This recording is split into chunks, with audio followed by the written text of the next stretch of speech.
So good evening everyone. Start करते हैं question number 1। Question number 1 में मुझे एक फंक्शन दिया था f, एक डिफरेंशिएबल फंक्शन दिया था r से r में, और कह रहा है at c belongs to real number fc जो है वो दिया हुआ था। मतलब f एक फंक्शन है जो रियल नंबर से रियल नंबर में था, और इस तरह से था कि fc की वैल्यू जो है वो 0 के इक्वल था, जहां पर c कोई रियल नंबर होगा। ठीक है, और ये डिफरेंशिएबल फंक्शन था। तो अगर ये डिफरेंशिएबल फंक्शन है तो मैं बोलूंगा कि एफ डैश सी जो मुझे मिलेगा वो क्या मिलता, मुझे मिलेगा limit h tending to 0 F of c plus h minus F of c divided by h।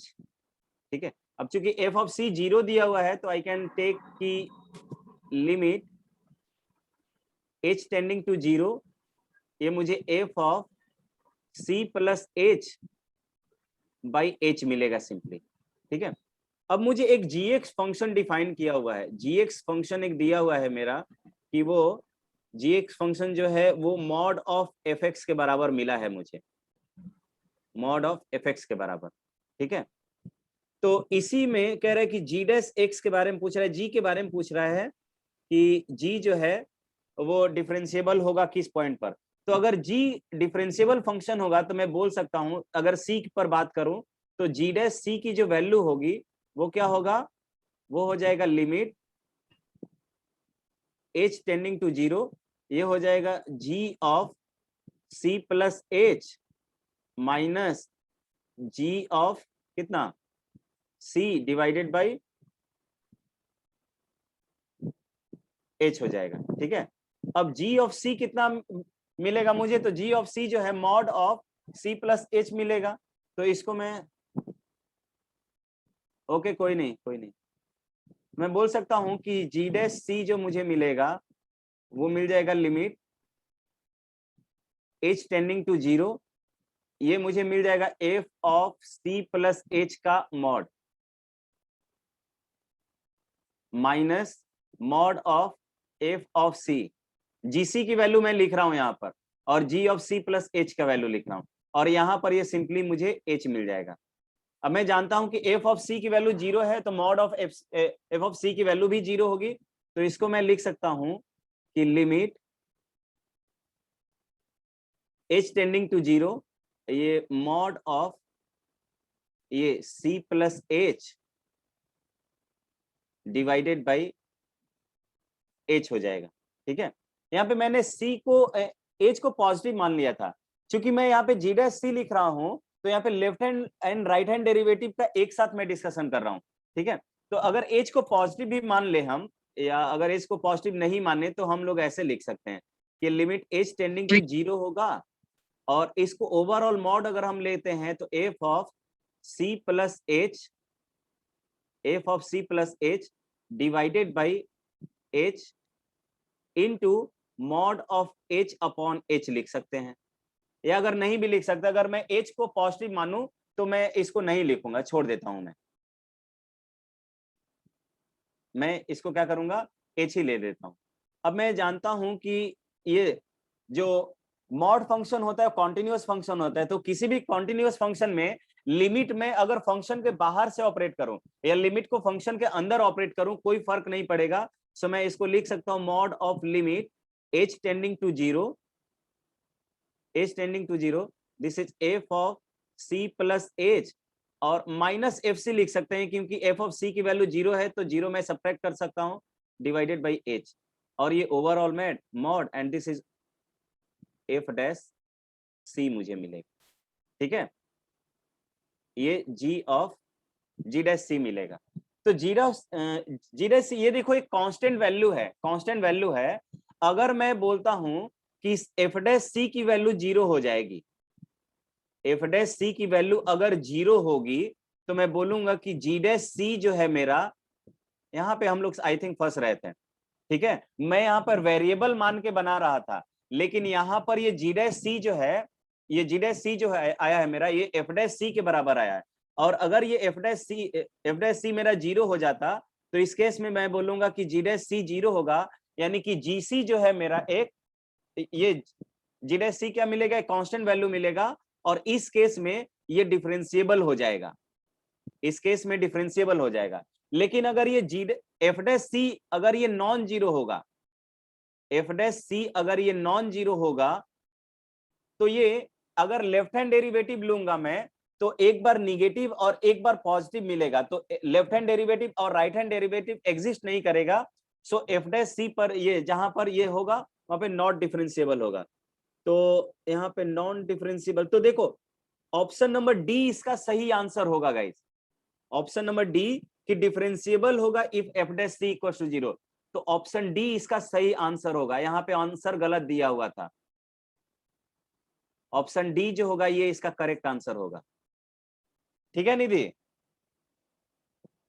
और यहाँ पर ये ऑप्शन नंबर सी जिसमें बात फंस रहा था कि not differentiable if F dash C equal to 0, गलत है, ये डिफरेंशिएबल होगा जब एफ डैश सी 0 होगा तो। ठीक है, तो D is the correct option. चलो अब क्वेश्चन नंबर 10 के बाद से 10 से लेकर 20 तक बताइए। तो right your doubts from question number 10 to 20। चलिए क्वेश्चन नंबर 12 आया है मेरे पास, 15 आया है, और भी लिखवाइए, शायद और आएगा, जल्दी जल्दी से बताइए। 12, 15, 20 भी आ गया।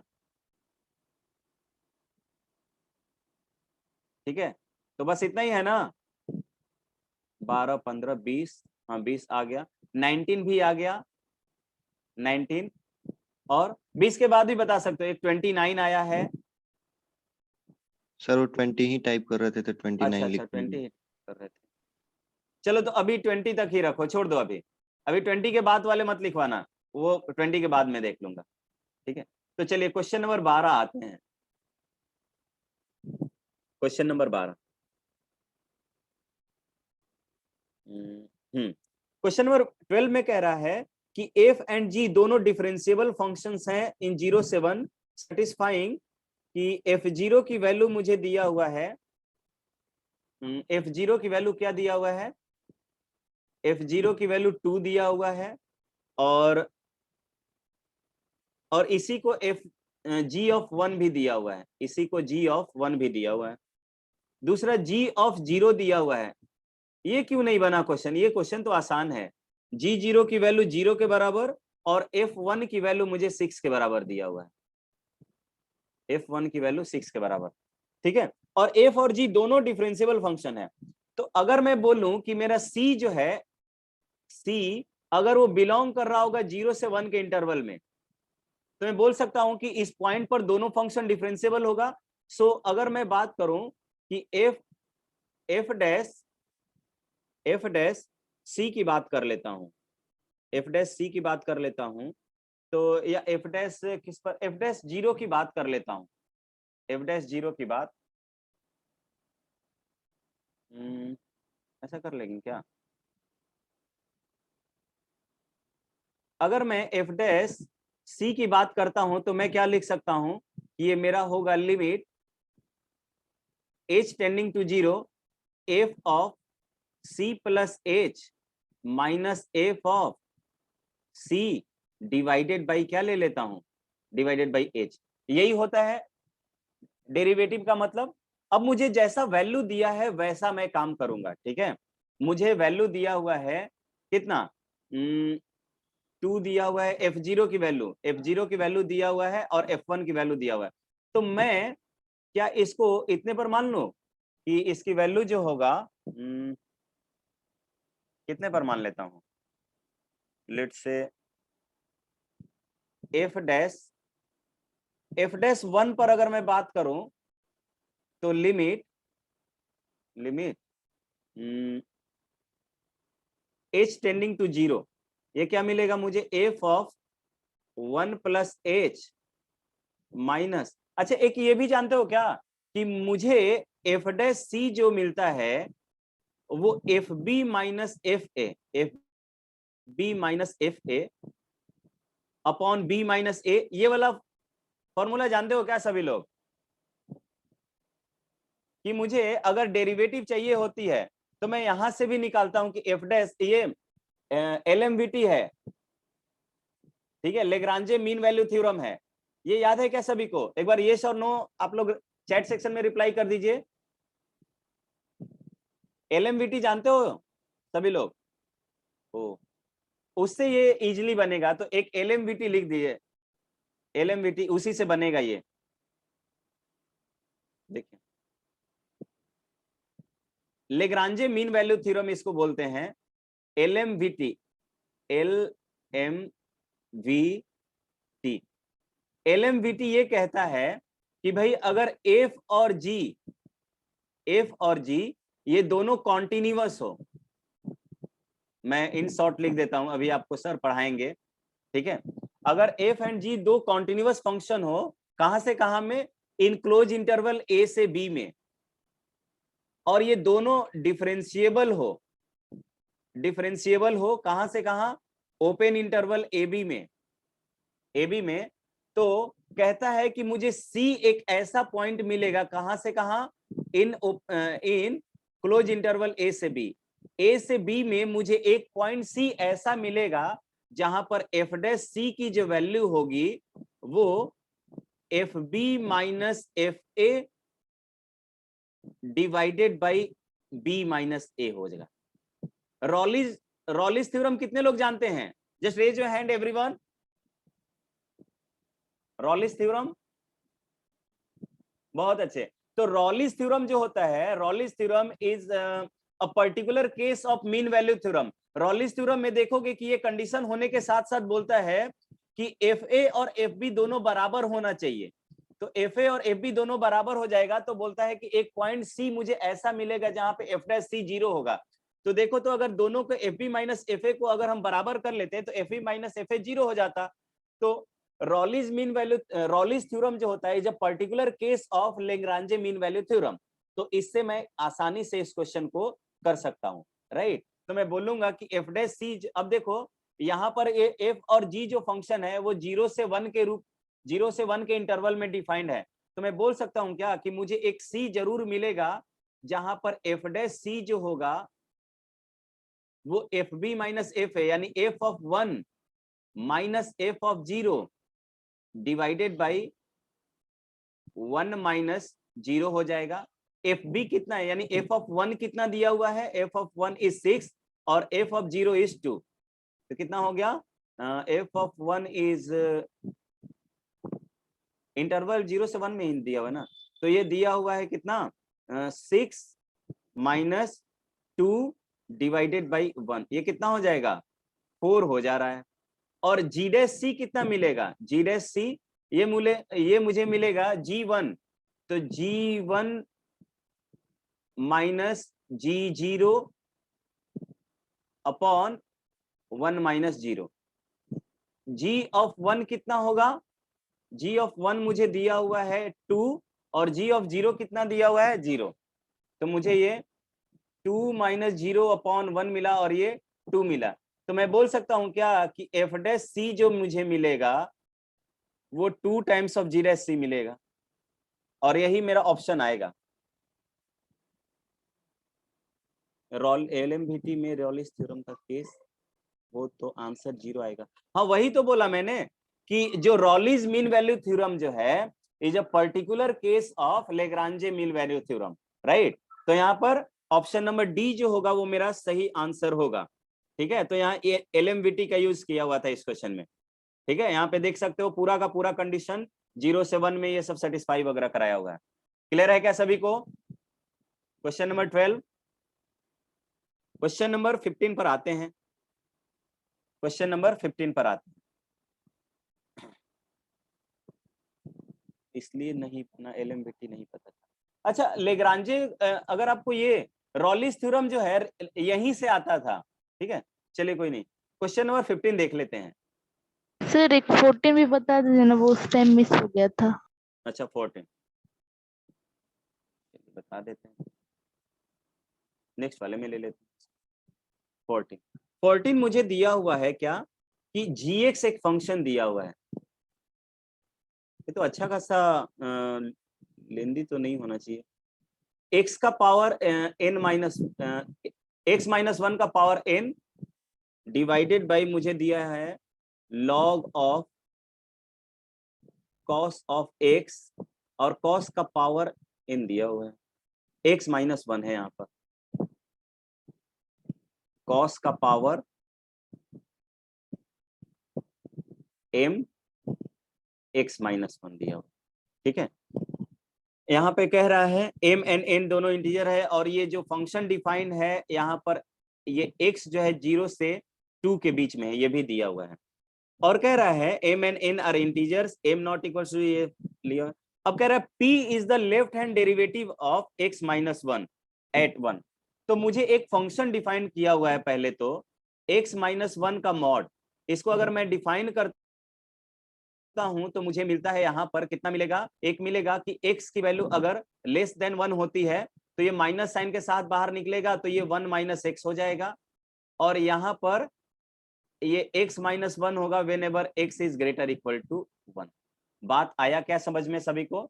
अब कह रहा है इसी का लेफ्ट हैंड डेरिवेटिव को मैंने p माना हुआ है, इसी का लेफ्ट हैंड डेरिवेटिव। तो देखो यहाँ पे लेफ्ट हैंड डेरिवेटिव, तो लेफ्ट हैंड डेरिवेटिव इसको नाम लिख लीजिए कि hx है। क्या है? hx है। तो h डैश x निकालोगे तो क्या मिलेगा आपको? h डैश x निकालोगे आप तो यहाँ पर ये इस साइड मिलेगा -1, ऊपर वाला मुझे मिलेगा -1, और ये वाला मुझे मिला 1। तो x लेस देन 1 पर मुझे मिला -1, और x ग्रेटर इक्वल टू 1 पर मुझे मिला 1। तो यहाँ पे डेरिवेटिव भले एग्जिस्ट नहीं कर रही है, लेकिन बात कर रहा है सिर्फ लेफ्ट हैंड डेरिवेटिव की। तो मैं बोल सकता हूं कि लिमिट h टेंडिंग, यानी कि, या मैं ऐसे बोल सकता हूं L of h dash x, यानी कि left hand derivative of hx जो होगा वो मुझे कितना मिला है? -1 मिला है, और इसी को p के बराबर दिया हुआ है भाई। तो p का वैल्यू मुझे मिल गया, p का वैल्यू मुझे मिल गया -1। इसका मतलब अब मुझे क्या निकालना है? अब मुझे निकालना है limit x tending to 1 plus 1 positive gx equals to p दिया हुआ है, तो p की वैल्यू तो मैंने -1 निकाल लिया, क्योंकि दिया हुआ है कि लेफ्ट हैंड डेरिवेटिव मेरा p के बराबर है, तो p मुझे इसके बराबर मिल गया। अब gx लिखते हैं हम वहां पे। gx मुझे कितना दिया हुआ है? ये फंक्शन दिया हुआ है। तो limit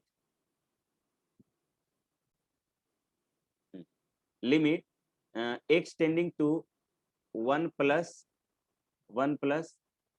x minus 1 to the power n upon log of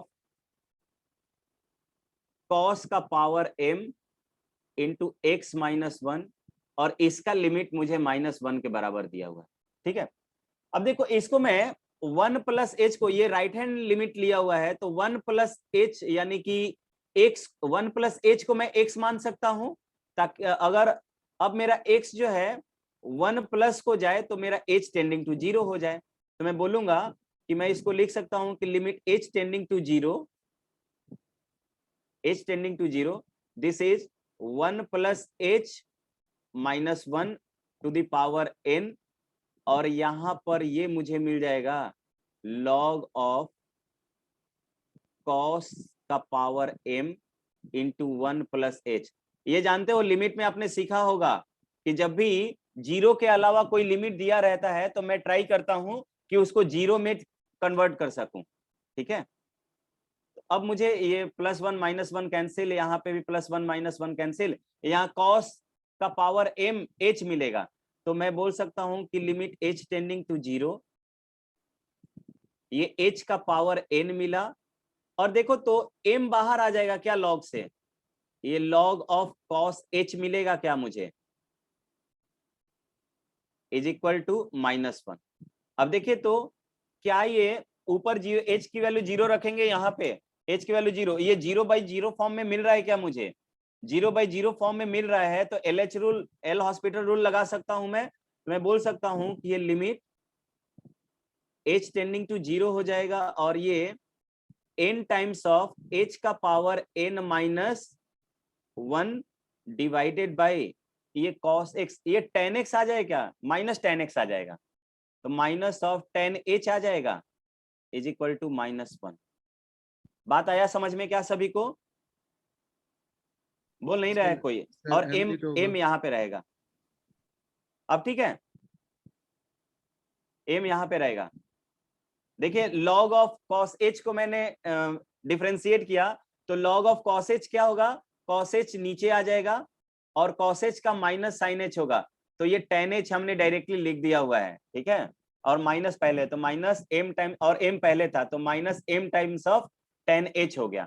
अब मैं इसको बोल सकता हूं, माइनस माइनस दोनों तरफ कैंसिल हो गया, तो लिमिट h टेंडिंग टू 0। देखिए तो क्या मैं ऐसे लिख सकता हूं, n बाई m को तो बाहर निकाल लेता हूं मैं, और यहां पर h का पावर n माइनस 2, h का पावर n माइनस 2, मैंने क्या किया, इसमें एक h से डिवाइड कर दिया, न्यूमरेटर में डिवाइड कर दिया। 1 मिनट स्लाइड ऊपर कीजिए ना हाँ बोलो।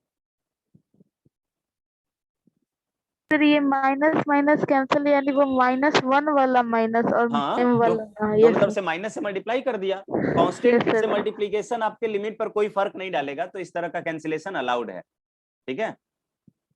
अब देखो मैंने न्यूमरेटर और डिनोमिनेटर में h से डिवाइड कर दिया, तो यहाँ पे ये मिल गया और यहाँ पे मुझे tan h बाई h मिल गया। ऐसा मैंने इसलिए किया क्योंकि देखिए यहाँ पे पावर n-1 था, तो मैं अगर h से डिवाइड कर दूंगा तो एक पावर और सब्ट्रैक्ट हो जाएगा, और इस तरह से इसकी वैल्यू 1 के बराबर हो गई, ठीक है। अब मैं जानता हूं कि यहाँ पे अब ये 0/0 फॉर्म कैंसिल हो गया, मैं जानता हूं कि यहाँ पर इसकी लिमिट 1 हो जाएगी। h टेंडिंग टू 0 करूंगा तो tan h बाई h की वैल्यू मुझे 1 मिलती है, तो यहाँ पे n बाई मुझे कितना मिलेगा, m डिवाइडेड बाई 1। क्या मैं यहाँ पे पावर कितना कर दूंगा, अगर मैं पावर ये n/2, यानी कि अगर पावर कुछ भी मिलेगा तो h जैसे ही रखता तो 0 का पावर समथिंग 0 हो जाता। इसका मतलब कि यहाँ पर ये पावर से इंडिपेंडेंट हो गया, इसका मतलब n का वैल्यू 2 होना चाहिए था, n का वैल्यू 2 होना चाहिए था, तभी ये 0 का किसी भी, यानी कि किसी भी नंबर का पावर 0 जो है वो इंडिपेंडेंट हो जाता है, यानी कि 1 आ जाता है, ये तभी ऐसा मिला होगा। तो इसके लिए मुझे n की वैल्यू 2 लेना होता, और इसके लिमिट की वैल्यू मुझे n बाई h मिलता, तो n की वैल्यू इस केस में m के बराबर होगी, और n 2 हुआ तो हम बोलेंगे n बराबर m बराबर h, और n बराबर m और ये इक्वल्स टू 2, तो मुझे दोनों वैल्यू कितना मिलेगा। Is it clear to everyone? क्या ये बात समझ में आया सभी को? हाँ निधि बोल। सर समझ आ गया, वो थम्स अप की जगह हैंड रेज हो गया था। चलो कोई नहीं। क्वेश्चन नंबर 15, क्वेश्चन नंबर 15 थोड़ा सा ये इस टाइप का क्वेश्चन कह रहा है कि देखो ये क्वेश्चन कह रहा है कि f जो है डिफरेंशिएबल है, डिफरेंशिएबल हुआ तो क्या होगा, कॉन्टिन्यूअस भी होगा, तो इसका मतलब, और दिया हुआ है भाई कि f ऑफ 1/n जो होगा वो 0 है, f ऑफ 1/n जो है 0 है, और ये बात किसी भी n के लिए सही है, किसी भी n ग्रेटर इक्वल टू 1 के लिए सही है, और ये n इंटीजर है, n इंटीजर है। इसका मतलब n की वैल्यू पहले 1 रखो, तो f1 की वैल्यू 0 होगी, f2 की वैल्यू भी 0 होगी, f3 की वैल्यू भी 0 होगी, सॉरी 1/2 1/3 हो जाएगा, f ऑफ 1/2 की वैल्यू 0 होगी, f ऑफ 1/3 की वैल्यू भी 0 होगी। उसी तरह अगर चलते जाएं तो मुझे f ऑफ 1/n, अगर मैं n कितना भी बड़ा ले लूं, n कितना भी बड़ा ले लूं, तो इसका मतलब मैं बोल सकता हूं क्या कि limit n tending to infinity, n की वैल्यू अगर मैं इनफाइनाइट भी ले लूं तब भी मुझे f ऑफ 1/n की वैल्यू क्या मिलने वाली है, 0 मिलने वाली है। बात आया समझ में? अभी कुछ देर पहले या मैंने लास्ट क्लास में बोला था कि अगर कोई फंक्शन कॉन्टिन्यूअस हो, कोई फंक्शन कॉन्टिन्यूअस हो, तो जो लिमिट बाहर से ऑपरेट हो रहा है, फंक्शन के बाहर से ऑपरेट हो रहा है, उस लिमिट को मैं फंक्शन के अंदर भी ऑपरेट करा सकता हूं।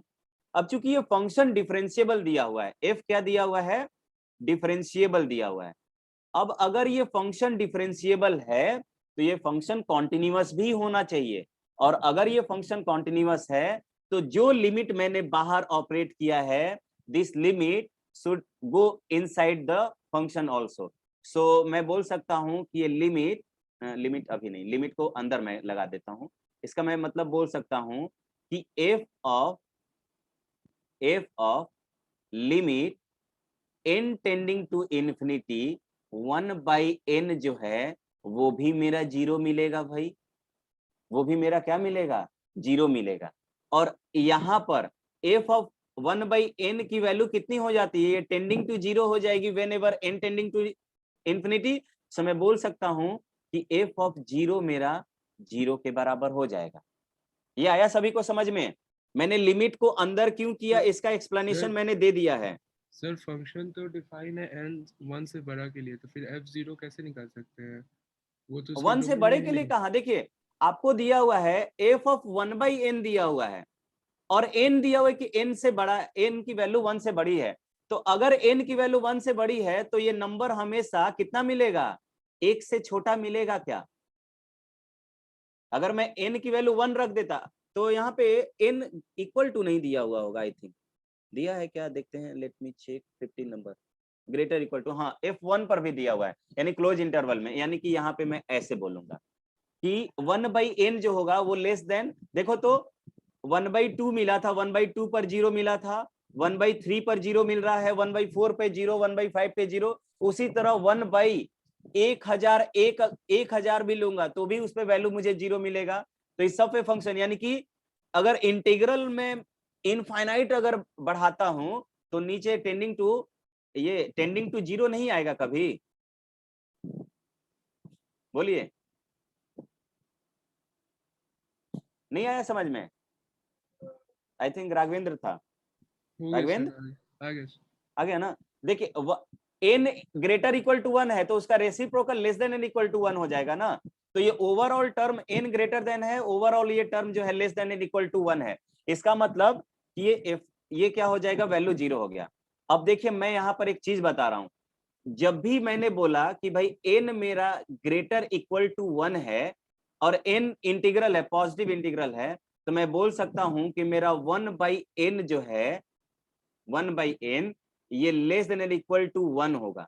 इसका मतलब कि मैं अगर कोई फंक्शन डिफाइन करूं, एक रियल नंबर डिफाइन करूं, x बिलोंग्स टू एक रियल नंबर जो कि मेरा 0 से, एग्जैक्ट 0 नहीं होगा कभी, ओपन इंटरवल 0 से 1 में हो, और अगर fx मैं मान लो इसको, तो ये fx मुझे क्या मिलना चाहिए, 0 मिलना चाहिए क्या? देखो तो मैं बोल रहा हूं कि x मेरा क्या है, 1/n टाइप का कोई नंबर है, यानी कि 0 से 1 के बीच में लाई करेगा। 1 को मैं क्लोज में लूंगा, 1 को मैं क्लोज में ले लेता हूं, 1 को क्लोज में ले लेता।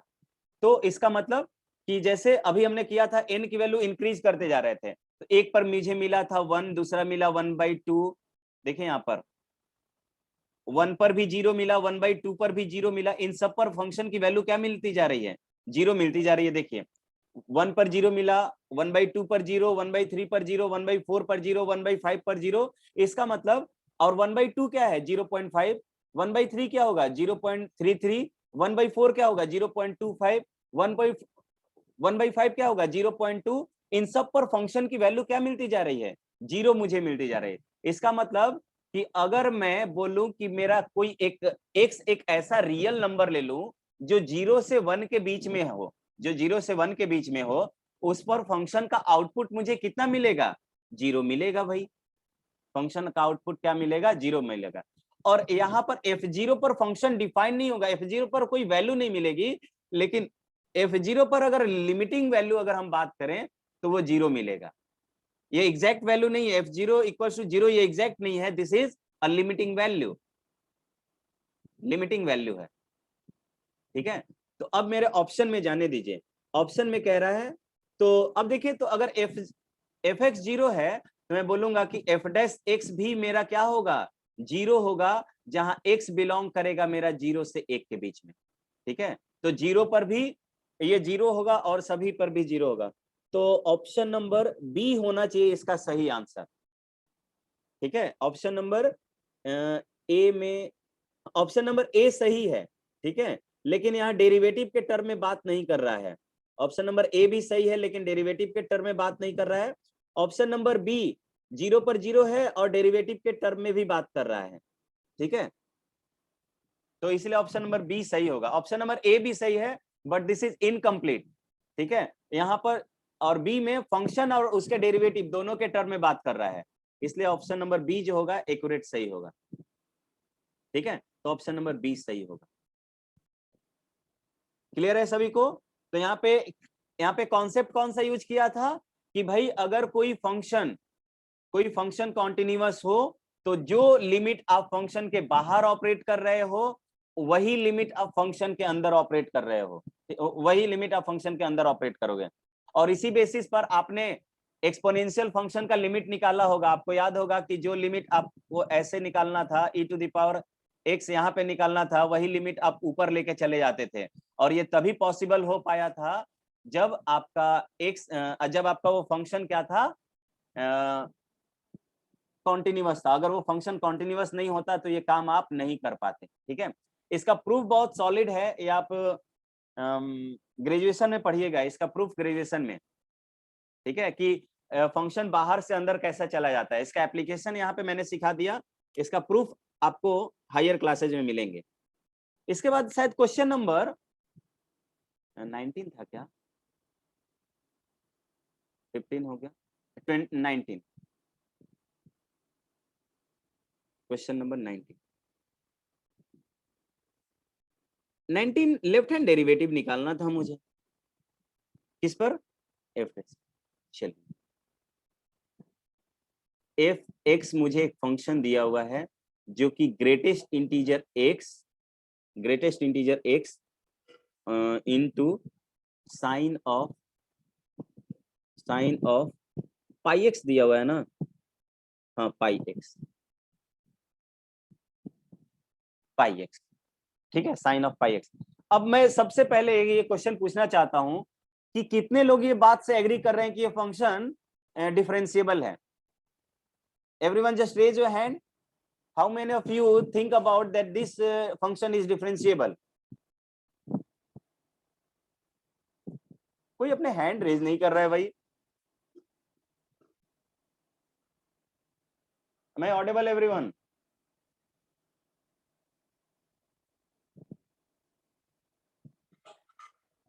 तो ऑडिबल है तो बताओ कितने लोगों को ये एग्री, कितने लोग एग्री कर रहे हैं कि ये फंक्शन डिफरेंशिएबल है। एक भी लोग नहीं। नॉन डिफरेंशिएबल के साथ भाई कितने लोगों को लग रहा है कि नॉन डिफरेंशिएबल है ये? 2 हैंड रेज, 3। चलिए, तो ऑफ कोर्स ये नॉन डिफरेंशिएबल ही है, नॉन डिफरेंशिएबल ही है। गुड। अब बताइए, तो अगर मुझे ग्रेटेस्ट इंटीजर 2 दिया हुआ है मान लीजिए, तो इसकी वैल्यू 2 होती है, और अगर 2 में से मैं कुछ सब्ट्रैक्ट कर दूंगा, या अगर मैं बोलूंगा ग्रेटेस्ट इंटीजर 2 माइनस, इसकी वैल्यू कितनी होगी? ग्रेटेस्ट इंटीजर 2 माइनस की वैल्यू कितनी होगी? ड्यू टू शार्प एज नहीं, ड्यू टू डिसकंटिन्यूअस, ये 1 हो जाएगी। और अगर 2 प्लस की बात करें, ग्रेटेस्ट इंटीजर 2 प्लस, इसकी वैल्यू कितनी हो जाएगी? बहुत अच्छे, 2 हो जाएगी। मुझे क्या करना है, इस फंक्शन को डिफाइन करना है at x equals to k पर, at x equals to k पर। तो मैं इस फंक्शन को बोलूंगा कि भाई ये fx जो है वो मेरा क्या हो रहा होगा, अगर k की वैल्यू या x की वैल्यू, यहां पे बोलूंगा x की वैल्यू क्या हो, ग्रेटर इक्वल टू k हो, या x की वैल्यू लेस देन k हो, तो यहाँ पे ग्रेटेस्ट इंटीजर से कितना निकलता बताइए? तो x की वैल्यू अगर k से छोटी होगी तो ग्रेटेस्ट इंटीजर x कितना हो जाएगा? तो ग्रेटेस्ट इंटीजर k माइनस के बराबर, और k माइनस का मतलब k माइनस 1, तो ये हो जाएगा मेरा k माइनस 1 इंटू, यहां पर तो कोई फर्क नहीं पड़ेगा, साइन ऑफ पाई एक्स हो जाएगा। और अगर k की वैल्यू ग्रेटर, x की वैल्यू ना, x की value greater equal to k रहे, तो ये एज इट इज बाहर के रहेगा तो के ही बाहर आ जाएगा साइन ऑफ पाई एक्स। अब मुझे क्या करना है, लेफ्ट हैंड डेरिवेटिव निकालना है, तो मैं इसको डिफरेंशिएट कर दूंगा। हाँ निधि कुछ पूछना चाहती हो क्या? नहीं सर, वो पहले एफ का डैश है। एक्स, ठीक है। अब एफ डैश एक्स में एलएचडी निकाल रहा हूं, L of F dash x मैं लिख दे रहा हूं, ठीक है। तो ये मुझे कितना मिलेगा भाई, ये मुझे मिलेगा के माइनस वन, तो कांस्टेंट है बाहर आ गया, यहां पर ये मुझे मिलेगा pi into cos of pi x, cos of pi x मिलेगा, ठीक है। सर हाँ बोलो। सर वो ग्रेटेस्ट इंटीजर फंक्शन 2 निकालने के बाद से जो इंटरवल लिखे हैं सर वो फिर से बता दीजिए। नेट ये पर किस होता है? अच्छा देख, यस सर। अगर यहाँ पे के बोला है कि कोई के जो है कोई इंटीजर है, के कोई इंटीजर है, तो अगर के कोई इंटीजर है तो इस इंटीजर के पहले वाला कोई नंबर होगा, लाइक कि मुझे जैसे के की वैल्यू मैंने मान लिया 2 है, तो ये x की वैल्यू 2 से कम, 2 से कम का मतलब कि क्या होगा 1.99। ये एग्जैक्ट नहीं, मुझे k पर ही निकालना है। अगर एग्जैक्ट इंटरवल बोलेंगे ना तो ये k से लेकर k माइनस वन तक बोलेंगे, क्या बोलेंगे, k से k माइनस वन तक ऐसे बोलेंगे एग्जैक्ट। लेकिन मुझे उतना डिफाइन नहीं करना था। लेफ्ट हैंड डेरिवेटिव में मुझे क्या करना है, एग्जैक्ट पॉइंट से थोड़ा सा इधर आना होता है। जैसे मुझे left hand derivative at x equal to 2 निकालना है ना, तो मैं 2 से जस्ट एक उसके नेबरहुड में उसके पहले आऊंगा, यानी 1.999 पर आऊंगा। एग्जैक्ट अगर मैं इंटरवल की बात करूंगा तो k से k माइनस वन के बीच रहेगा, तो ये k माइनस वन, ये जो इंटरवल है, ये जो ग्रेटेस्ट इंटीजर है वो k माइनस वन हो जाएगा, और ये साइन ऑफ पाई एक्स हो जाएगा। और यहां पर ये इंटरवल k से k प्लस वन तक रहेगा। लो एग्जैक्ट की बात कर रहे हैं तो एग्जैक्ट ही हम लोग कर लेते हैं। x जो है मेरा वो k रहे या k से क्या हो, k प्लस वन से छोटा हो, तब मेरा ऐसा मिलेगा। अब मुझे लेफ्ट हैंड डेरिवेटिव निकालना था, तो ऑफ कोर्स मैं इस इंटरवल में जाऊंगा k से पहले, तो मुझे इसका डिफरेंशिएशन करना पड़ेगा। तो साइन पाई एक्स का differentiation pi cos pi x हो जाएगा, और k माइनस वन कॉन्स्टेंट है, ठीक है। अब मुझे यहां पर एल ऑफ एफ डैश के निकालना है, यानी कि left hand derivative at x equal to के निकालना है, तो x के जगह पे k रख दीजिए। This is k minus one into pi pi cos of pi, यानी के पाई हो जाएगा, कॉस ऑफ के पाई। तो आप जानते हो कॉस ऑफ एन पाई कितना होता है, सभी को पता है क्या? कॉस ऑफ एन पाई कितना? -1 to the power n।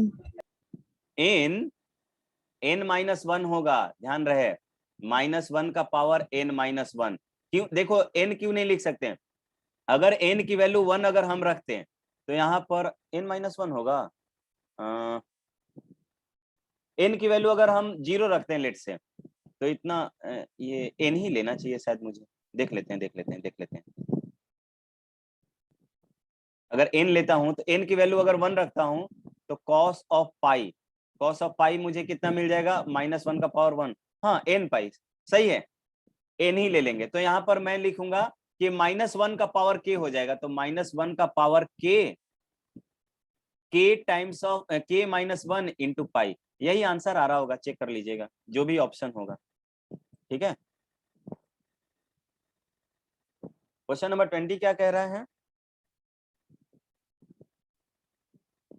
Question number 20 कह रहा है अब कि ये तो बन जाना चाहिए भाई। क्वेश्चन नंबर 20 क्यों नहीं बना तुम लोग से? हाँ क्वेश्चन नंबर 20 बनाना पड़ेगा, बहुत लोगों ने लिखा है। यहाँ पे मुझे ग्राफ बनाना है y equals to max of, y equals to max of, ये बताया था मैंने, x और x क्यूब।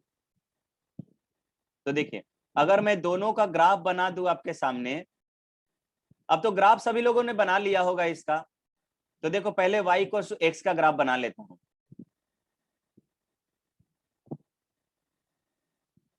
पहला फंक्शन क्या है, y इक्वल्स टू x है।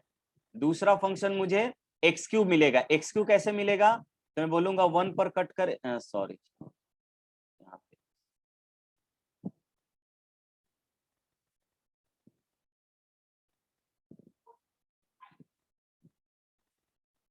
इस तरह का फंक्शन होगा। ये वाला मुझे क्या मिलेगा, -1 मिलेगा, और ये वाला मुझे +1 मिलेगा। तो जब हम मैक्सिमम की बात कर रहे होंगे, मैक्सिमम में, तो ये वाला मेरा इधर -1 पर ऐसा रेड वाला लाइन रहने वाला है, तो मैं इसको बोलूंगा कि ये ऐसा होगा गाइस। तो पहले तो मुझे y को x वाला ऐसा मिलेगा, देखिए पहले क्या मुझे मिलेगा, इस तरह का y को x वाला मिलेगा। देखिए यहाँ पे मैक्सिमम ये नीचे गया है तो मिनिमम होगा, तो रेड वाला लाइन 1 के राइट लेफ्ट हैंड साइड में मुझे रेड वाला लाइन मिलेगा। फिर उसके बाद मुझे कैसा ग्राफ मिलेगा, उसके बाद यहाँ पर शार्प एज मिलेगा मुझे। शार्प एज के बाद इस तरह से आएंगे हम लोग, ठीक है। फिर उसके बाद मैक्सिमम में फिर मैं बोलूंगा कि मेरा रेड लाइन मिलेगा। यहाँ पे भी मुझे शार्प एज मिलता हुआ दिखेगा, ये आर्क बनाकर आएगा। थोड़ा सा मैं इसको और अच्छे से दिखा सकता हूँ। यहाँ पे ये आर्क बनाता हुआ आएगा,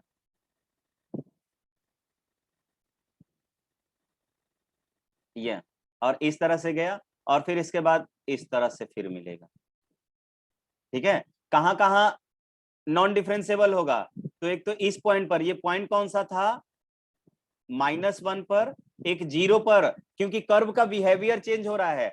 ये देखो कर्व वाले फंक्शन एक्स वाले फंक्शन से y = x मिल रहा है, तो meeting point of two distinct function जो होगा वो हमेशा क्या होता है, एक शार्प एज होता है। एक शार्प एज मुझे यहाँ पे मिलेगा। So this function is non differentiable,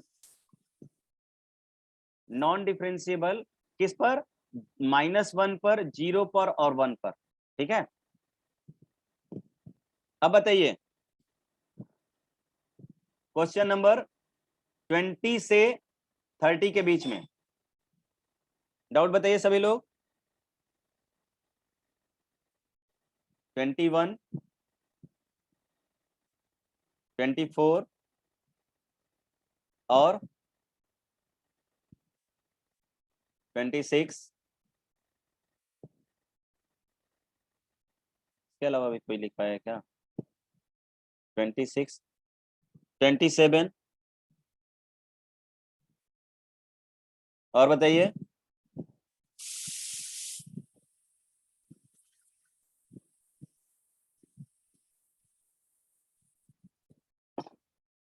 चलिए 21 से देख लेते हैं, 22 भी, चलिए 30 भी, वाओ अमेजिंग, 2, 4, 6, बहुत बढ़िया। तो क्वेश्चन नंबर 21 देख लेते हैं भाई। वैसे क्वेश्चन अच्छे अच्छे हैं, अगर डाउट्स आ रहा है तो कोई दिक्कत नहीं है। Question number 21, question number 21 leave कर दीजिए। आप 11 के बारे में नहीं जानते होंगे, आई थिंक सर ने नहीं पढ़ाया आपको। जानते हो 11 सर्जेक्टिव, इंजेक्टिव, ये सब फंक्शन जानते हो क्या, राइट? यस और नो एवरीवन? नहीं ना, जस्ट लीव इट। फंक्शन आप पढ़ोगे तो ये, वैसे क्वेश्चन बहुत आसान है, ठीक है, क्योंकि ये यहाँ पे कॉन्सेप्ट हम लोग जैसा क्वेश्चन नंबर पहला वाला था ना, एकदम वैसा ही है, बस थोड़ा सा आप इसको कंपेयर नहीं कर पाओगे 1 वगैरह से, ठीक है। तो लीव क्वेश्चन नंबर 21।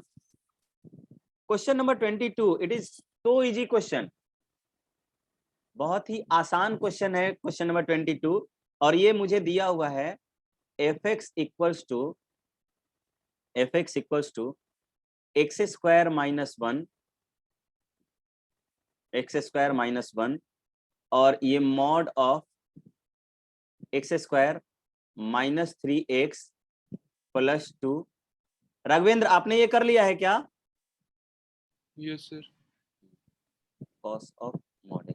देखिए भाई, अगर मुझे मॉड x का कोई भी इवन फंक्शन में अगर मॉड ऑपरेट किया हुआ है उसका कोई मीनिंग नहीं होता है। लाइक कि अगर मुझे मॉड ऑफ x स्क्वायर लिखा हुआ है तो ये मीनिंगलेस है, ये मैं सिंपली इसको x स्क्वायर भी बोल सकता हूं, उसी तरह कॉस जो है वो इवन फंक्शन है। इसका मतलब क्या होता है कि कॉस ऑफ एक्स पर जितनी वैल्यू मिलेगी ना, वही मुझे कॉस ऑफ माइनस एक्स पर भी मिलेगी। तो यहाँ पर भी मॉड मीनिंगलेस है। तो अगर मैं इसको थोड़ा डिफाइन करता हूं तो मुझे मिलेगा ये एक्स स्क्वायर माइनस 1, इसको थोड़ा फैक्टराइज कर दूंगा। इसको फैक्टराइज करूंगा तो ये एक्स माइनस 1 मिलेगा इंटू एक्स प्लस 1 मिलेगा, इंटू मॉड के अंदर इस फंक्शन को भी फैक्टराइज करूंगा तो ये x minus 1 into x minus 2 मिलेगा,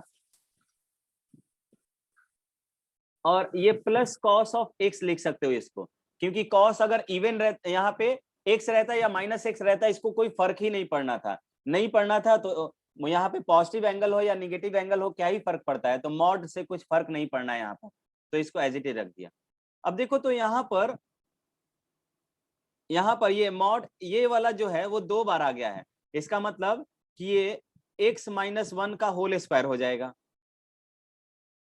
और दूसरा मुझे x प्लस 1 तो बाहर मिला ही मिला, x माइनस 2 मॉड में मिलेगा, और प्लस कॉस x।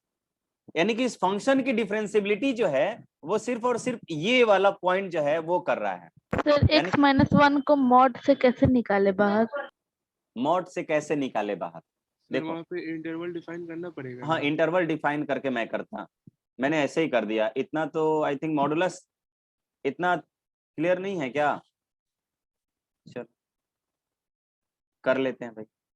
मैं कहां से कहां करूं, एक बार मैं कर लेता हूं, एक से छोटे ले लेता हूं, ठीक है। तो मैं एफ एक्स डिफाइन करने जा रहा हूं। अगर मेरा एक्स, अच्छा किस पर डिफरेंशियबिलिटी चेक करनी है? उन सभी पर फंक्शन अलग अलग डिफाइन कर लेता हूं। मुझे चेक करनी है फंक्शन की डिफरेंशियबिलिटी 1 0, तो मैं -1 पर देखो मॉड लगा हुआ है 1 और 2 के बीच, तो मैं बोलूंगा कि x मेरा लेस देन 1 रहेगा। x क्या हो? लेस देन 1 हो। तो ये वैल्यू कितनी होगी? माइनस के साथ आएगी बाहर, तो माइनस ऑफ ये x minus 1 into x minus 1, x minus 1 का होल स्क्वायर हो जाएगा, ये x प्लस 1 हो जाएगा, और इंटू ये कितना हो जाएगा? ये भी x, तो ये माइनस माइनस ये भी कितना हो जाएगा? प्लस हो जाएगा ना सर? प्लस हो जाएगा, क्योंकि देखो यहाँ पे mod of a into B जो होता है वो mod of a into mod of b होता है, ठीक है। तो mod of x minus 1 into mod of x minus 2 में लिख लेता, और दोनों के लिए माइनस माइनस दोनों आता, तो ओवरऑल ये प्लस हो जाएगा। ओवरऑल ये क्या हो जाएगा? प्लस हो जाएगा मेरा। और फिर मुझे x माइनस 2 भी मिल गया, प्लस कॉस x मिल जाएगा, प्लस कॉस x। और x की वैल्यू अगर ग्रेटर देन 1 हो और इक्वल टू भी 1 हो और 2 से छोटा हो, तो अब ये वाला जो मुझे प्लस में मिल जाता और ये माइनस में मिल जाता। तो यहाँ पे मैं माइनस लिख लूंगा, अगेन ये x माइनस 1 का whole square, x plus 1, x plus 1, और यहाँ पर क्या मुझे मिल जाएगा? यहाँ पर x minus 2 plus cos x मिल जाएगा, ठीक है। और अगर x जो है मेरा वो ग्रेटर इक्वल टू 2 हो जाए, ये भी पॉजिटिव ये भी पॉजिटिव, तो x माइनस 1 का whole square, x plus 2, x plus 1, x minus 2, और यहाँ पे प्लस कॉस x। फिर मैंने बताया था डेरिवेटिव, यहाँ पर आप डेरिवेटिव निकाल कर चेक कर लीजिए, ठीक है। I think x equal to 2 पर आएगा ये नॉन डिफरेंशिएबल, ठीक है। x इक्वल टू 2 पर ये नॉन डिफरेंशिएबल आएगा, बाकी सब जगह ये डिफरेंशिएबल आएगा। क्यों आएगा? देखिए यहाँ पर ये निगेटिव और पॉजिटिव साइन भले आया हुआ है, लेकिन डेरिवेटिव करूंगा तो x माइनस 1 का टर्म दोनों जगह आएगा। x माइनस 1 का टर्म कैंसिल नहीं होगा, कैंसिल नहीं होगा ना, तो ये x, जब x की वैल्यू 1 पुट कर लोगे तो दोनों तरफ 0, ये भी 0 हो जाएगा, ये भी 0 हो जाएगा। तो जब 0 होगा तो निगेटिव साइन का कुछ मतलब नहीं होगा। सो इस पर निगेटिव साइन आते हुए भी डिफरेंशिएबल हो जाएगा x इक्वल टू 1 पर, लेकिन 2 वाले पर यहाँ पर x जैसे ही डिफरेंशिएट करोगे तो x माइनस 2 का टर्म एक जगह आएगा, दूसरे जगह नहीं आएगा। और जैसे ही मैं x इक्वल टू 2 रखूंगा, एक पॉजिटिव वैल्यू एक निगेटिव वैल्यू मिलेगा। सो इस x इक्वल टू 2 पर क्या हो जाएगा, नॉन डिफरेंशिएबल हो जाएगा। Is it clear to everyone? Sir एक बार फिर से कैसे 2 पे नॉन डिफरेंशिएबल हो जाएगा? यहाँ पर अच्छा बोल, मैं अगर चेक करता हूं, लेट से एक बार मुझे दिया हुआ है x माइनस 1 का होल स्क्वायर, ठीक है, अभी कुछ सोच मत, और एक दिया हुआ है माइनस साइन के साथ, और मुझे डिफरेंशिएबल चेक करना है x इक्वल टू 1 पर। यहाँ पर डेरिवेटिव निकालोगे तो कितना हो जाएगा, 2 टाइम्स ऑफ x माइनस 1 रहेगा, यस सर। और यहाँ पे भी minus 2 times of x minus 1 रहेगा, यस ठीक है। सर। और ये मान ले कि ये वाला फंक्शन तू जो डिफाइन की है x लेस देन 1 पर की है, और ये ग्रेटर इक्वल टू 1 पर की है, लेकिन जैसे ही अब x इक्वल टू 1 रख, जब हम left hand derivative right hand derivative निकाल रहे हैं तो x की वैल्यू 1 रखना होता है। 1 रखोगे ये भी 0 हो जाएगा, और ये भी 0 इंटू माइनस 2 ये भी 0 हो जाएगा। तो यहाँ पे पावर 2 जो है वो इसको डिफरेंशिएबल बना गया। बात आया समझ में? Yes sir. लेकिन यहाँ पर अगर यही वाला वैल्यू मुझे एक दिया रहता x माइनस 2, दूसरा दिया रहता x minus of x minus 2, ये अगर डिफाइन किया है x greater than x less than 2 के लिए, x लेस देन 2 के लिए डिफाइन किया, और x ग्रेटर इक्वल टू 2 के लिए डिफाइन किया, इसका डेरिवेटिव करोगे तो 1 आएगा, इसका डेरिवेटिव करोगे तो माइनस 1 आएगा। अब 2 रखोगे तो left hand derivative right hand derivative equal आ रहा है क्या? नहीं आ रहा है ना?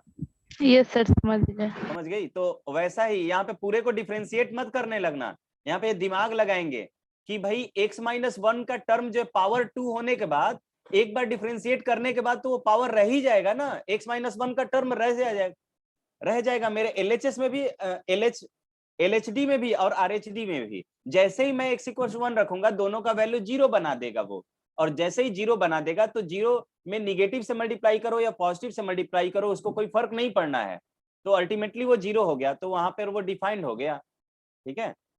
और इसका देख जीता जाता एग्जांपल मैं ये बोल सकता हूं कि अगर मुझे एक फंक्शन डिफाइन करना है ऐसा y equal to X square whenever x is less than 0, और मुझे माइनस ऑफ एक्स स्क्वायर करना है, ये x ग्रेटर इक्वल टू 0, ये फंक्शन, ये देखो y equal to X square का फंक्शन कैसा होता है, x देखो ये ऐसा होता है ना, ऐसा होता है, बोल होता है ना, तो मैं बोलूंगा कि ये ऐसा होता है, लेकिन x लेस देन 0 के लिए कह रहा है तो x लेस देन 0 के लिए ऐसा बना दिया, और जैसे ही x ग्रेटर देन 0 के लिए बनाऊंगा तो ये भी ऐसा हो जाएगा। और यहाँ पे मुझे कोई शार्प एज नहीं मिलता है, no sharp edge here, no sharp edge here, ठीक है, कोई शार्प एज नहीं मिलेगा। और नहीं मिलने का रीजन है क्योंकि दोनों सर। कर्व, हाँ बोलो सर माइनस एक्स स्क्वायर का ग्राफ नीचे ना बनेगा? अच्छा हाँ सॉरी थैंक यू, मैंने क्या ये तो उल्टा कर दिया, मुझे नीचे बनाना था। यहाँ पर ये जो ग्राफ मुझे मिलेगा ऐसा मिलेगा, x ग्रेटर देन 0, हाँ ऐसा मिलेगा, ठीक है। तो यहाँ पर जो एज आया है देखो, एक बहुत ही स्मूथ एज आया है भाई, यहाँ पे जो एज आया ना कोई शार्प एज नहीं मिलेगा, बात ध्यान रहे यहाँ पर, no sharp edge at the origin, कोई भी शार्प एज ओरिजिन पर मुझे यहाँ पर नहीं मिलेगा, बिकॉज जो कर्व का नेचर था दोनों जगह पर वो सेम था, लेकिन यही मैं एक जगह x क्यूब कर देता ना तो शार्प एज मिल जाता, ठीक है, क्योंकि कर्व का नेचर डिफरेंट हो गया था। बात आया क्या समझ में? ठीक है, तो यहाँ पर ये फंक्शन इसी टाइप का यहाँ पे बनेगा कि x इक्वल टू 1 के अराउंड एक ऊपर वाला पैराबोला मिलता या एक कर्व ऊपर यानी कनकेव अपवर्ड मिल रहा होता तो दूसरे साइड कनकेव डाउनवर्ड मिल जाता, ठीक है, उसी साइड कनकेव डाउनवर्ड मिल जाता। और ये इसी को पॉइंट ऑफ इन्फ्लेशन आप बोलते, क्या बोलते कि पॉइंट ऑफ इन्फ्लेशन होता, मैक्सिमा और मिनिमा वाला पॉइंट नहीं होता, बात ध्यान रहे। तो एफ डैश एक्स मुझे जब 0 मिलता है तो तीन चार केसेस होते हैं, एक तो होता है कि मैक्सिमा और मिनिमा एग्जिस्ट करेगा, और दूसरा कि क्रिटिकल पॉइंट्स हो सकते थे। क्रिटिकल पॉइंट्स में एक ये बोल सकता हूं कि मैं वहां पर मेरा जो फंक्शन होगा अपना कनकेविटी चेंज कर रहा होता है, और उस पॉइंट पर मुझे क्या मिलेगा, पॉइंट ऑफ इन्फ्लेशन मिलेगा। So this origin is a point of inflation, ये क्या है, पॉइंट ऑफ इन्फ्लेशन होगा, ठीक है, इन्फ्लेशन। चलिए आगे बढ़ते हैं नेक्स्ट क्वेश्चन पे। ये क्वेश्चन नंबर कौन सा था, देख लेता हूं मैं। क्वेश्चन नंबर 22 था आई थिंक, हाँ 22 था। 22 के बाद हम लोग क्वेश्चन नंबर किस पर डील कर रहे थे, 26 पर, 26, 22 हो गया, 24 बचा हुआ है, 24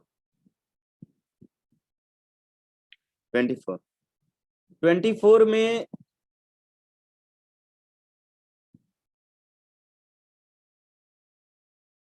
यहाँ पर एक केस बताना पड़ेगा आपको, ठीक है। एक केस ये होता है कि अगर कोई फंक्शन 0 से ए से बी में डिफाइन हो, ए से बी में डिफाइन हो, और एफ ए पर, ए से बी में या किसी भी पॉइंट पर, यहाँ पर देखो ये फंक्शन मैं बता दे रहा हूं,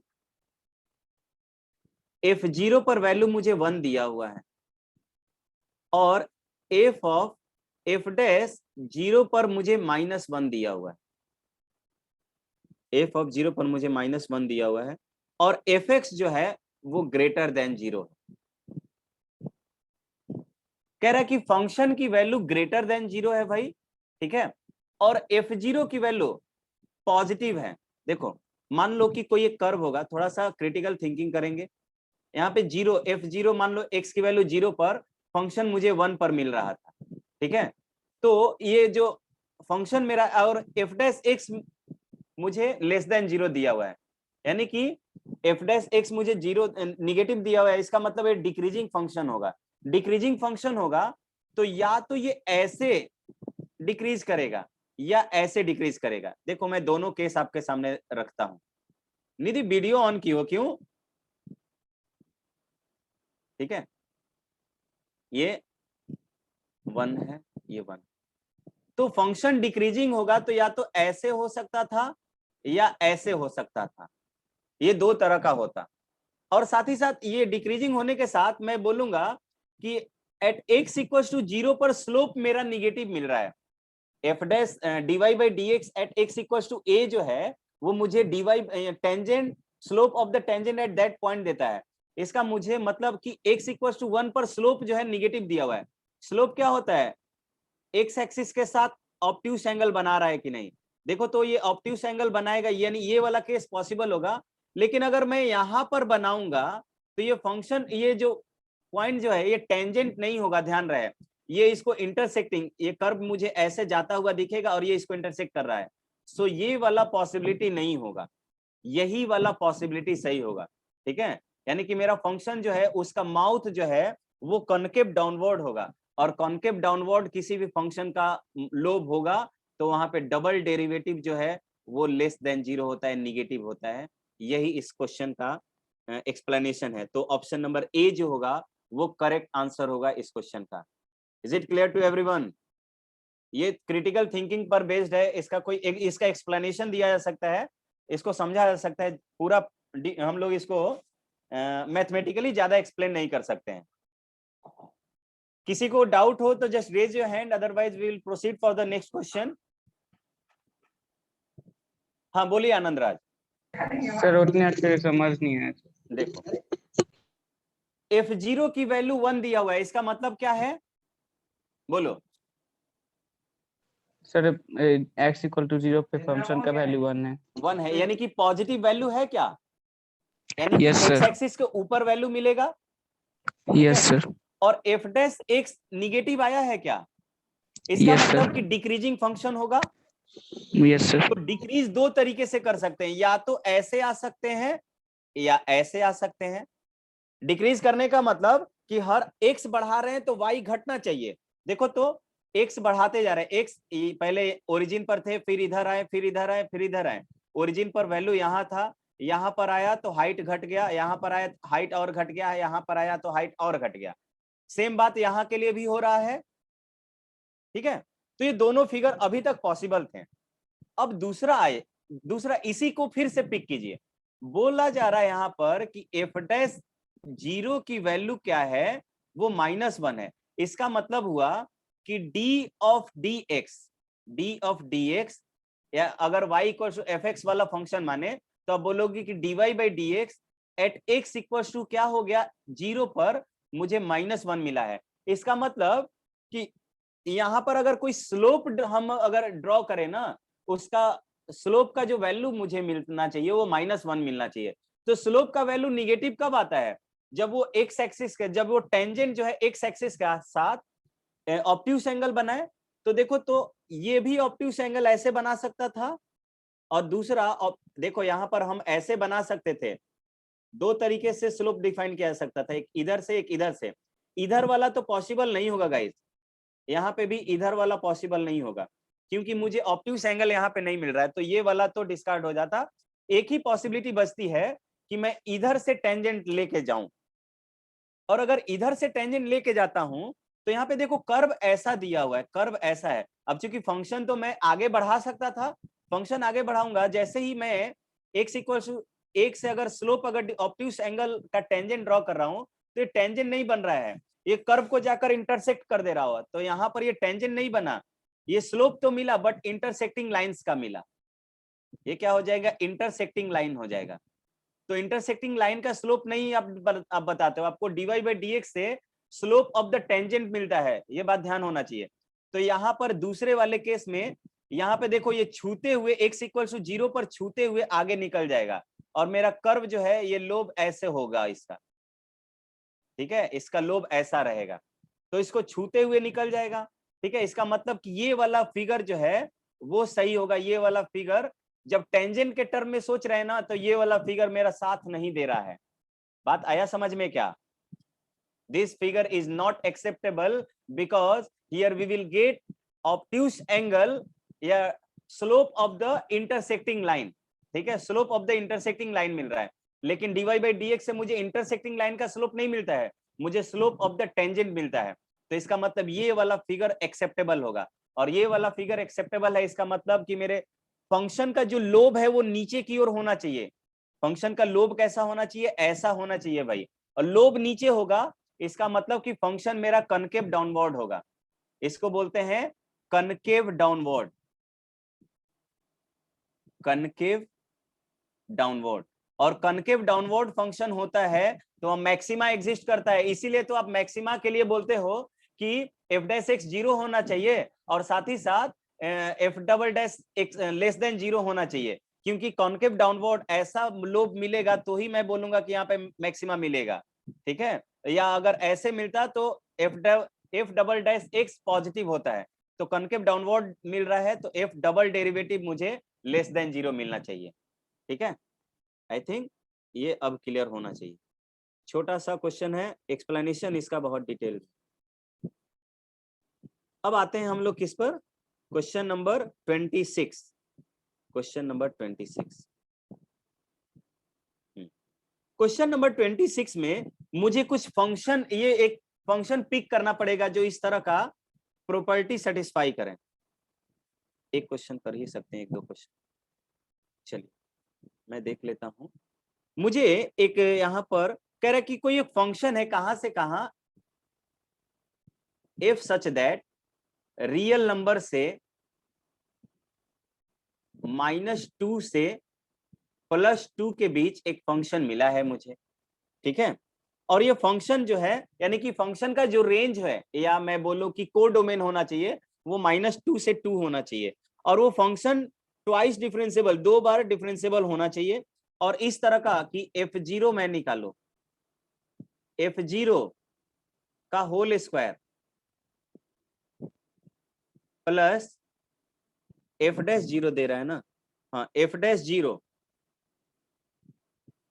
0 का होल स्क्वायर अगर मैं करूं तो इसकी वैल्यू मुझे 85 मिले। कोई ऐसा फंक्शन सोच सकते हो क्या आप लोग? एनीवन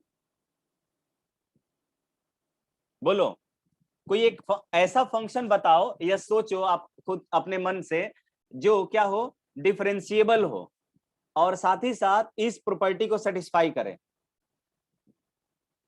और रेंज भी उसका -2 से 2 होना चाहिए। बोल दो निधि, बता सकती है निधि? सर अभी तो नहीं आ रहा है माइंड में। अभी तो नहीं आ रहा है माइंड में। हाँ पॉसिबल है, बिल्कुल पॉसिबल है। अच्छा देख, -1 से 1 के बीच ऐसे ही बता दोगे तुम लोग, -1 से 1 के बीच जिसका रेंज हो या को डोमेन हो या रेंज ही हो, लेट से रेंज ही हो, वैसा फंक्शन बताओ तो। बहुत अच्छे, साइन एक्स। तो मुझे मिल गया। अब देखो साइन एक्स में भी -1 से 1 लाई कर रहा है रेंज, तो अगर मैं 2 साइन एक्स ले लूंगा, 2 साइन एक्स ले लूंगा तो इसका रेंज कितना हो जाएगा? -2 से 2 नहीं हो जाएगा? बोलो। तो मुझे फंक्शन मिल गया, मुझे फंक्शन मिल गया। लेकिन अभी फंक्शन मैंने इस कंडीशन के अकॉर्डिंग लिया, पहला कि मुझे रेंज -2 से 2 मिले। अब यहां पर कह रहा है कि इस फंक्शन का डेरिवेटिव कर दें और इस फंक्शन को 0 पर वैल्यू करके स्क्वायर करें तो मुझे वैल्यू 85 मिलनी चाहिए। अगर मैं इसको जोड़ रहा हूं, इसको f0 निकाल रहा हूं, इसको अगर मैं फंक्शन मान लेता, अगर मैं इसको फंक्शन मानूं तो इसका f0 का वैल्यू तो 0 हो जा रहा है और f डैश x कितना हो जाएगा? ये मुझे 2 cos x मिल रहा है, 2 cos x मिल रहा है। तो अगर मैं f डैश 0 बोलूं तो कितना मिल जाएगा? 2 मिल जाएगा। तो मुझे क्या करना पड़ेगा बताओ तो? मुझे एक ऐसा वैल्यू यहाँ पे, ये 2 cos 0 मिल जाता, 2 cos 0 2 मिल जाता। तो देख, तो मैं अगर फंक्शन को fx को ऐसा मान लो कि fx जो मेरा है वो 2 times of sine of √85 x/2 ले लूं, तो अभी भी इसका रेंज -2 से 2 जाएगा और अब f0 की वैल्यू मेरा यहाँ पे 0 मिलेगा यहां पर भी। लेकिन f डैश निकालो, f डैश x कितना मिलेगा बताओ तो ये √85/2 और ये 2, ये बाई 2 कर लो, यहाँ पे ये 2 कर लो और ये साइन वाला एंगल कॉस में कन्वर्ट हो जाएगा, कॉस √85 इंटू x/2, इतना मिल जाएगा क्या? और अब f डैश 0 निकाल के देखो तो मुझे √85 मिल जाएगा क्या? ठीक है, अब दोनों का इक्वेशन ये करो कि f0 का whole square plus f dash 0 का होल स्क्वायर कर रहे हो तो 85 मिल रहा है क्या? बोलो। तो इसका मतलब कि जो हमने फंक्शन लिया है ये सही है क्या? बस आपको फंक्शन ही समझना था। जैसे ही फंक्शन आपने लिख लिया, अब आप बहुत चौड़ से इसका आंसर कर सकते हो। अब कर लोगे क्या? Yes sir. 1 है तो अब 1 वगैरह का कॉन्सेप्ट जान जाओगे तो इसके बाद आप लोग कर लोगे। ठीक है, तो आई थिंक इसको छोड़ देते हैं। अब ये कर लोगे अब ना? गुड, हो जाएगा। ये भी क्रिटिकल, हाँ ये क्रिटिकल थिंकिंग नहीं था।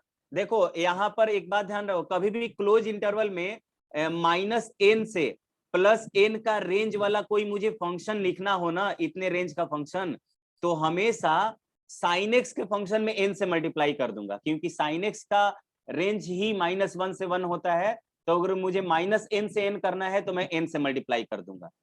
ठीक है, चलिए आगे बढ़ते हैं। नेक्स्ट क्वेश्चन कौन था इसमें? I think, let me check,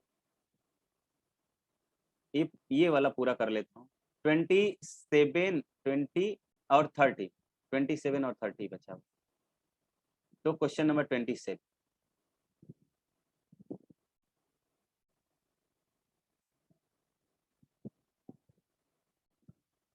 देखो तुम लोग एल हॉस्पिटल नहीं लगाने आया यहाँ पे।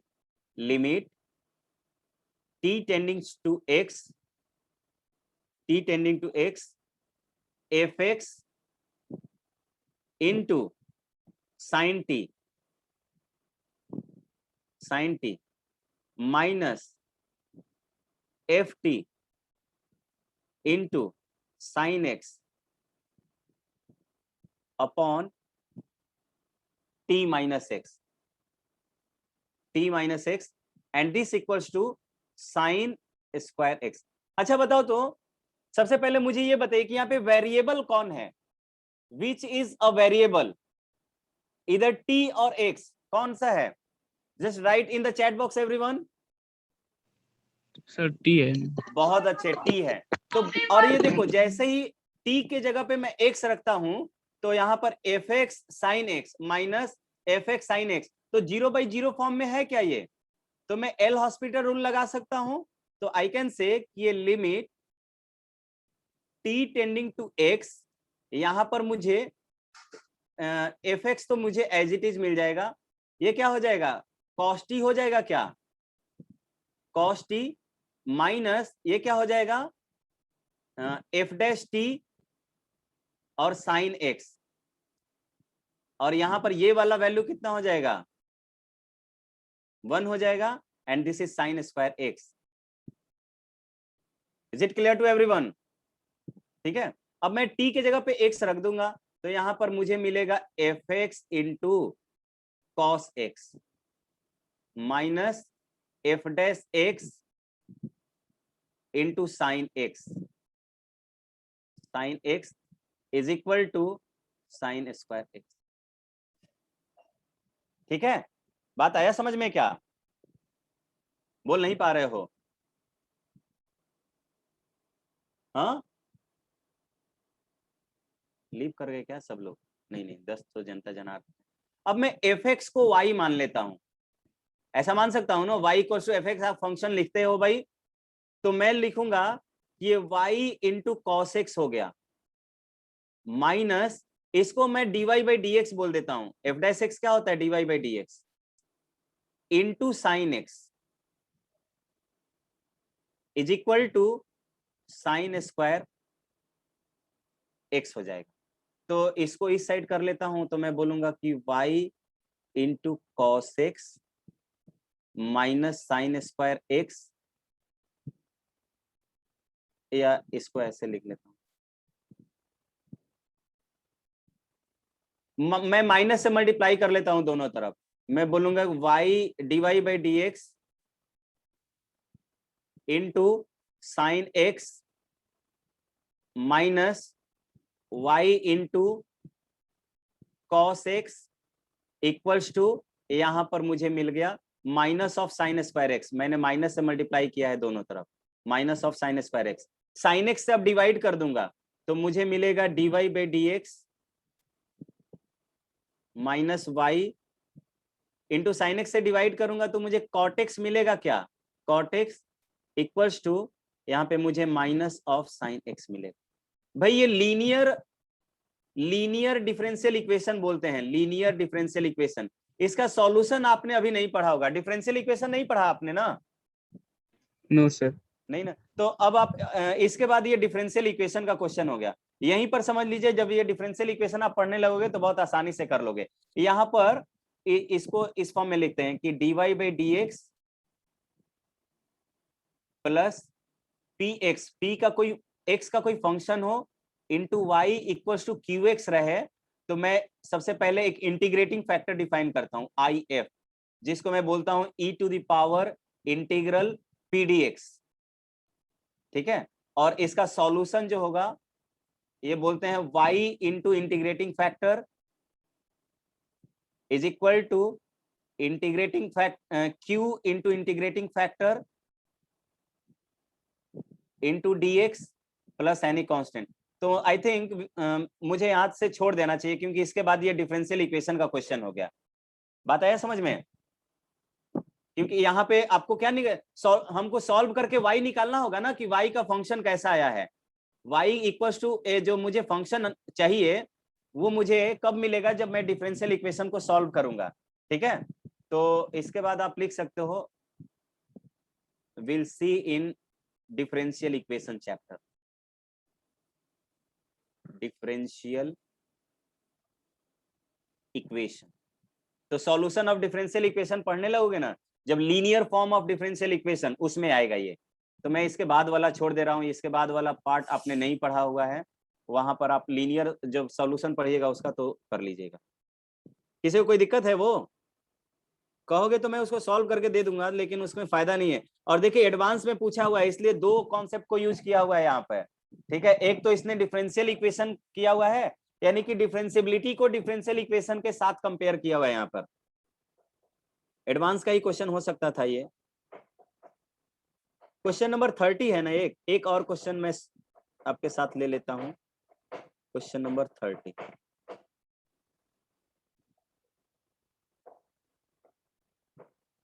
ये क्यों नहीं हुआ है? पहले तो मुझे एक फंक्शन, देखो मैं आपको हिंट दे देता हूं। क्वेश्चन नंबर 30 के लिए मुझे एक फंक्शन डिफाइंड किया हुआ है, y equals to F X equals to दिया हुआ है। पहले मैं ये लिखूंगा कि फंक्शन मेरा कहां से कहां डिफाइंड है।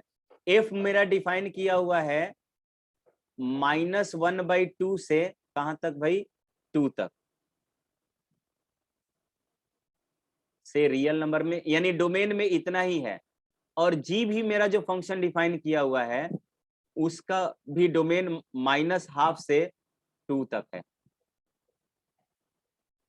ठीक है, अब देखिए फंक्शन मेरा एफ एक्स कैसा डिफाइन किया हुआ है, ग्रेटेस्ट इंटीजर ऑफ x² -3। अच्छा बताइए तो राघवेंद्र, आप बताओ तो greatest integer x plus n, इसकी वैल्यू कितनी होती है? इसको कितना लिख सकता हूं मैं? Sir x plus n minus 1 से x प्लस n। हाँ, ऐसे तो लिख सकता हूं, जब भी इंटीजर यहाँ पे रहता है तो इंटीजर ग्रेटेस्ट इंटीजर से बाहर हो जाता है। बात आया समझ में? लाइक कि मुझे देखिए, मुझे अगर निकालना है, जैसे 3.5 दिया हुआ है, 3.5 का ग्रेटेस्ट इंटीजर कितना होता है? 3 हो गया। और अगर मैं इस 3.5 को लिखूं कि 2 प्लस 1.5, ऐसा लिख सकता हूं। तो 2 क्या है? इंटीजर है। तो मैं 2 प्लस, इसको ऐसे लिख सकता था क्या कि ये 2 प्लस ग्रेटेस्ट इंटीजर 1.5। अब 1.5 का ग्रेटेस्ट इंटीजर कितना हो गया? 1 हो जाएगा। तो ये 2 प्लस 1 अगेन 3 आ गया क्या? तो मैं इस तरह से लिख सकता था कि इंटीजर कोई ऐड हो रहा है या सब्ट्रैक्ट हो रहा हो तो वी कैन सेपरेट द, या we can remove our integer from this greatest integer function. तो मैं यही वाला काम सबसे पहला करूंगा, ग्रेटेस्ट इंटीजर का एक प्रॉपर्टी लगाऊंगा कि भाई मुझे यहाँ पर ये जो वैल्यू मिलेगा वो ग्रेटेस्ट इंटीजर x² -3 मिलेगा। ये पहला प्रॉपर्टी। अब मैं क्या करूंगा, इस पूरे फंक्शन को डिफाइन करूंगा। कहां कहां चेंज होना था इंटरवल, मेरा फंक्शन चेंज होना है हर इंटीजर पे। तो मैं सबसे पहले अपना फंक्शन x का वैल्यू -1/2, x मेरा -1/2 के बराबर या उससे बड़ा और -1 से छोटा होगा। तो इसमें ये फंक्शन कितना होगा बताओ तो, कितना हो जाएगा ये? अगर मैं ग्रेटेस्ट इंटीजर, तो यहां से -1/2 से 1 के बीच कोई वैल्यू लेता हूं, तो लेट्स से कि मैंने -0.5 है ना, तो मैं 1/2 ही ले लेता हूं। मान लो -1/2 स्क्वायर करूंगा तो 1/4 मिलेगा। 1/4 का ग्रेटेस्ट इंटीजर कितना हो जाएगा? 0 हो जाएगा। तो यहाँ पे ये 0 -3 आ जाएगा, 0 -3 आ जाएगा। ठीक है, अगर x मेरा -1 से 0 के बीच है, तो -1 से 0 के बीच है, तो बताओ तो ये वाला वैल्यू कितना आ जाएगा? ये 1 आ जाता क्या? तो ये 1 -3 हो जाएगा। कोई बोल नहीं रहा है भाई। -4, निधि क्या हो गया है तुमको? ठीक है, उसी तरह आप इंटरवल वाइज सब लेते जाओ, इसको अलग अलग डिफाइन करना होगा। अगर आपने इंटरवल लिया, सर ये कैसे पॉसिबल है कि x -1/2 से बड़ा और -1 से छोटा? अच्छा मैंने क्या ले लिया? हाँ, मतलब -1 से 0 के बीच कोई एक वैल्यू लिया है, तो -1 से 0 के बीच कोई एक वैल्यू लो। अच्छा -1 से 0 के बीच ले लिए थे क्या? अब -1, अच्छा, मैंने पहला वाला ही गलती इंटरवल ले लिया भाई। यहाँ पे -1/2 इधर और यहाँ पे 0, तो 0 तक लेना चाहिए था ना मुझे। मैं बोलूंगा कि यहाँ पर x जो है मेरा वो -1/2 से बड़ा है लेकिन 0 से छोटा है। तो -1/2 से बड़ा तो वैल्यू इतना ही मिलता मुझे। देख लो तो -1/2 तो निगेटिव मिलेगा ना, -1 -1 का स्क्वायर करूंगा तो मुझे 1 ही मिलेगा। तो ये देख लेता हूं। तो -1/2 का स्क्वायर और इसके तो स्क्वायर करूंगा तो मुझे 0 से 1 के बीच वैल्यू मिलेगा। 0 से 1 के बीच का वैल्यू मिलेगा तो उसका ग्रेटेस्ट इंटीजर 0 हो जाएगा। तो मेरा ये सही था, 0 -3 ही हो जाएगा। ठीक है, आप चाहो तो -0.5 से 0 के बीच कोई एक वैल्यू पिक करके देख लो। ठीक है, उसका स्क्वायर कर लोगे तो 0 से 1 के बीच में आ जाएगा। 0 से 1 के बीच में आएगा, उसका ग्रेटेस्ट इंटीजर 0 हो जाएगा। तो ये हो गया। अब मैं ऐसे बोलूंगा कि मेरा जो इंटरवल है वो 0 से बड़ा हो और क्या हो, 1 से छोटा हो। 1 से छोटा हो तो बताओ तो कितना मिलेगा? ये वैल्यू मुझे 1 ही कितना मिलेगा? ये भी 0 मिलेगा, तो ये भी 3 ही हो, 0 -3 ही रहेगा। ठीक है, और यहां पर अगर मुझे ग्रेटेस्ट इंटीजर 1 से ज्यादा, 1 या 1 से ज्यादा लेकिन √2 से कम हो तो इसकी वैल्यू कितनी होगी? 1 से 2 के बीच में होगी। 1 से 2 के बीच में होगी तो इसका ग्रेटेस्ट इंटीजर 1 होगा। 1 - 2 यानी -2 हो जाएगा। अब x की वैल्यू -2 से यानी कि √2 से बड़ी और √3 से छोटा तो कितना हो जाएगा? ये वैल्यू -1 हो जाएगा, -1 हो जाएगा। उसी तरह मुझे √3 से बड़ा और 2 से छोटा मिले तो वैल्यू कितनी हो जाएगी? 0 0 हो जाएगा ना। ये कितना मिलेगा?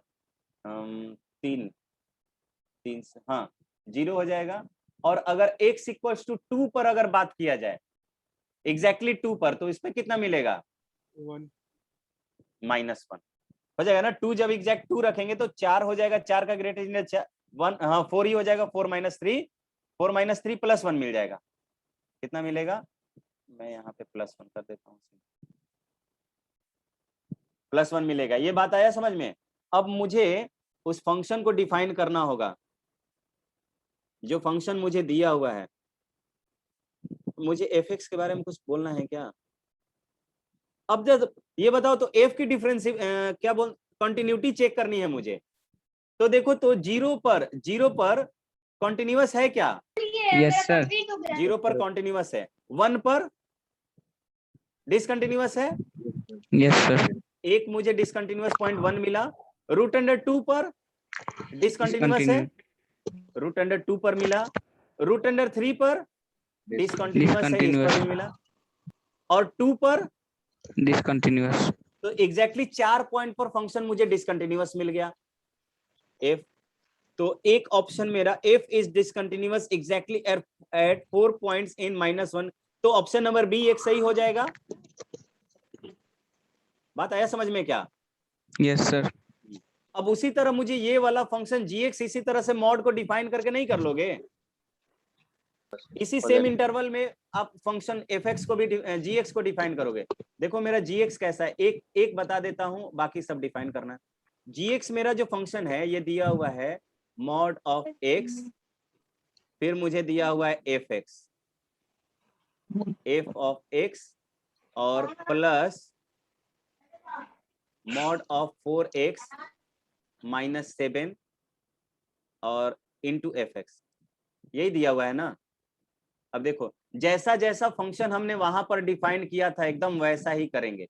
एक मैं लिख के दिखा दे रहा हूं कि अगर मेरा x जो है वो अगेन, क्योंकि gx फंक्शन भी -1/2 से 2 तक डिफाइन है, तो मैं बोलूंगा कि ये -1/2 से 0 ले लेता हूं पहला, इतना।